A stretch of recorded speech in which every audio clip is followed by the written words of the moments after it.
सार कटा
హుస్నాబాద్ నియోజకవర్గంలో టీఆర్ఎస్ పార్టీ కార్యాలయంలో కూడా గణపతి నవరాత్రుల సందర్భంలో కూడా ఈరోజు ఆఖరి రోజు నిమజ్జనం రోజున ఇక్కడ అందరూ మా నాయకులు కార్యకర్తలతో గణపతి దేవుని పూజ చేసుకొని నిరంతరం తీర్థప్రసాదాలు తీసుకున్న తర్వాత చాలామంది ఒక విషయం మాట్లాడాలని చెప్పడం జరిగింది.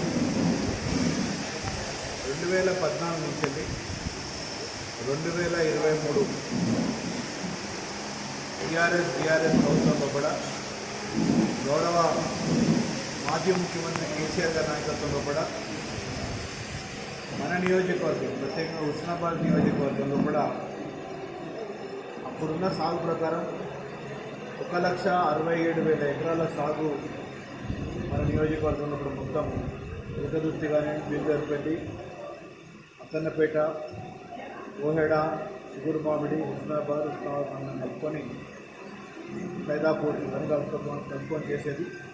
మరి ఎప్పుడు కూడా రైతులు ఆందోళన చెందలేదు, విత్తనాల కోసం ఆందోళన చెందలేదు, నాట్ల కోసం ఆందోళన చెందలేదు, లేకపోతే యూరియా బస్తాల కోసం కూడా ఎప్పుడు కూడా ఆందోళన చెందలేదని చెప్పి కూడా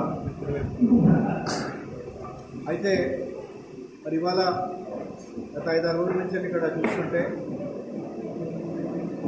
2024 సంవత్సరంలో కూడా కొంచెం ఇబ్బంది కలదే కానీ 25వ సంవత్సరం మరి వానాకాలం పంటకు మనం చూసుకుంటే మనకు మొత్తం 7 సొసైటీలు ఉన్నాయి. మొత్తం నియోజకవర్గంలో కూడా 7 సొసైటీలో సైదాపూర్ సొసైటీ ఒకటి, కోయడ సొసైటీ ఒకటి, చిగురుమాడి సొసైటీ, హుస్నాబాద్ సొసైటీ, అదేవిధంగా ఎల్కదుర్తి సొసైటీలో బీర్గర్పల్లి కలుస్తుంది. అదేవిధంగా మనకు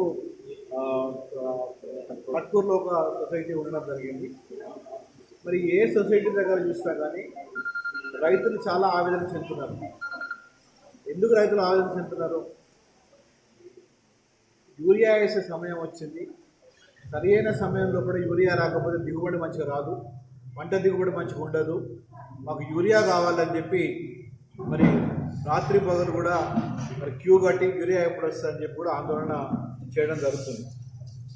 ఇది కేవలం మా దగ్గర మాట్లాడితే యూరియా ఎందుకు సప్లై చేయలేదంటే కేంద్ర ప్రభుత్వం వెళ్ళే అని చెప్పి ఇక్కడ మొన్న మంత్రి గారు అక్కన్నపేట మండలంలో కూడా మాట్లాడడం జరుగుతుంది.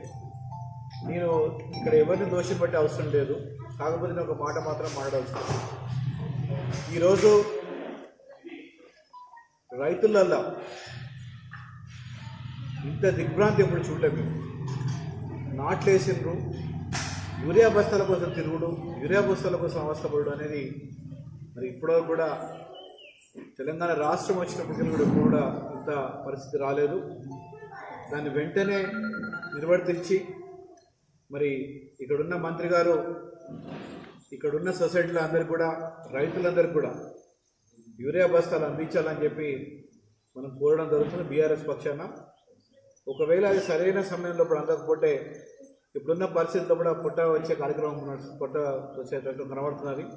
మరి అది అందుకు వచ్చేదంటే మరి యూరియా వేసినా కానీ అంత దిగుబడి రాదు అనే చింతలో ఇవాళ రైతులందరూ కూడా ఉండడం సంగతి కూడా మనం గమనించాలి. కాబట్టి మరి వ్యవసాయం సంగతి మంత్రి గారికి తెలుసని అనుకుంటున్నా, తెలియదని అనుకుంటలేను. ఎందుకంటే ఆయన ఉద్యమకారుడు అని చెప్పి, వ్యవసాయదారుడు అని చెప్పి, పెద్ద నాయకుడు అని చెప్పి మరి మాటల్లే కాదు చేతులు కూడా చూపించాలని చెప్పి కూడా నేను వారు కోరుతున్నా. ఎందుకంటే ఇదివరకు ఎప్పుడు కూడా ఇటువంటి పరిస్థితి ఉస్నాబాద్ నియోజకవర్గంలో వాస్తవం చెప్పాలంటే రైతులు చాలా కష్టపడే రైతులు, బంగారాన్ని పండించే రైతులు ఇక్కడ మన దగ్గర ఉన్నాయి. మొదటి కూడా చాలా కూడా చెప్పడం జరిగింది. ఈ రైతుల కనుక నిజంగానే గౌరవల్లి ప్రాజెక్ట్ నుంచి నీళ్ళు అందించేది ఉంటే ఇక్కడ బంగారం పండిస్తారు ఇక్కడ రైతులను కూడా చాలా చెప్పడం జరిగింది. మరి బంగారం పండించే రైతులకు వాళ్ళకి కావాల్సిన యూరియా ఇవ్వకపోతే మరి వాళ్ళ పరిస్థితి ఏంటి ఒకసారి మనం ఆలోచించుకోవాలి. ఎందుకంటే ఎంతో కష్టపడి మరి దాని మీద ఆధారపడి బతికే వాళ్ళు చాలామంది కూడా ఇక్కడ ఉన్న సంగతి కూడా గమనించాలి మనం. కాబట్టి ఎప్పుడు కూడా రైతులకు అన్యాయం చేయొద్దని కూడా నేను కోరుతున్నాం. కాబట్టి ఈ ప్రభుత్వాన్ని అదేవిధంగా గౌరవ మంత్రి గారిని కోరేది ఒకటే, వెంటనే దీని మీద స్పందించి రైతులకు ఎన్ని బస్తాలు అవసరం ఉంటే అన్ని బస్తాలు యూరియా బస్తాలు ఇవ్వాలని చెప్పి మరి డిమాండ్స్ కరావాలి. మీ ప్రభుత్వమే కదా. ఇవాళ మన మంత్రి గారు కూడా అగ్రికల్చర్ మినిస్టర్ కూడా మరి ఆయన కూడా మీ మంత్రే కదా. ఎందుకు మీరు వెళ్ళరు, ఎందుకు మీరు అడగరు, ఎందుకు కేటాయించరు? ముందు వస్తే ఎవరు చెప్తాను. ఒక ర్యాక్ వచ్చింది సార్, ఆ ర్యాక్ కూడా మంత్రి గారు ఖమ్మం మళ్ళీ ఇచ్చిండ్రు అగ్రికల్చర్ మినిస్టర్ గారు అని చెప్పి వ్యవసాయ మంత్రి గారు ఖమ్మం మళ్ళీ కూడా చెప్పడం జరిగింది. మరి మన దగ్గర కూడా మంత్రి ఉన్నాడు కదా, మరి ఈ మంత్రి ఖమ్మం ఎందుకు మనకు సిద్దిపేటకి అది ఉస్నాబాద్కి రావాలని కూడా ప్రయత్నం చేయాలని చెప్పి కూడా నేను వారిని కోరుతున్నాను.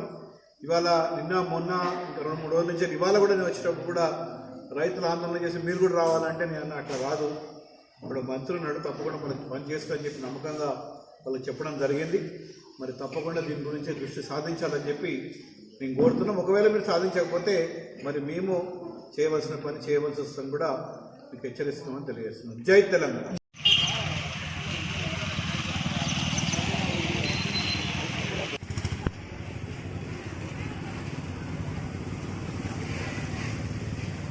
ఇప్పుడైతే ఆయనకు పరిస్థితి విధి లేదు సార్, పెట్టడానికి భూమ పెట్టేటోళ్ళు ఎవరు లేరు.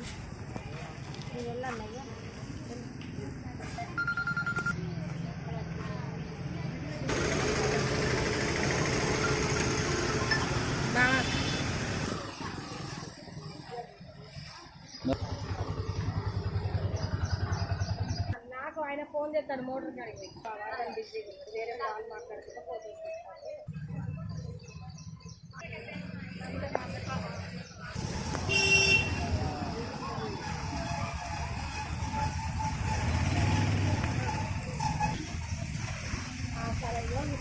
సార్ వాళ్ళు వచ్చిండు, వాళ్ళతో మాట్లాడి అయిపోయిన తర్వాత మీకు డబ్బులు వచ్చినాయి కడతా కానీ మీరు అన్ని రెడీ చేయండి.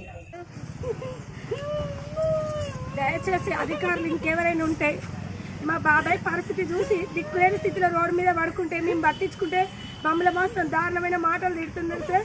దయచేసి ఇంకెవరైనా దాంట్లో ముందుకొచ్చి మా బాబాయ్ కష్టాన్ని అర్థం చేసుకొని కొంచెం చర్య తీసుకోండి సార్. అధికారి కదా, అధికారి అయినా ఎవరైనా కరెంట్ తండ్రి కాదు సార్. ప్లీజ్ దండం పెడతా, దయచేసి కలెక్టర్ గారి వరకైనా వెళ్ళి మా బాబాయ్కి తక్షణమే న్యాయం జరగాలి సార్. ఆయనకు న్యాయం చేయాలని మేము మనస్ఫూర్తిగా కోరుతున్నాం సార్. మరి మన దండనాలు పెడుతున్నాం సార్, ఆయన తరఫున మేము పెడుతున్నాం. ఆడపిల్లయ్యా మీరు మా అన్నకు సాయం చేయాలయ్యా. మా అబ్బాయి వారి గురించి నేనేం మాట్లాడాలి, మా అన్నకి ఏమన్నా సాయం చేయాలి.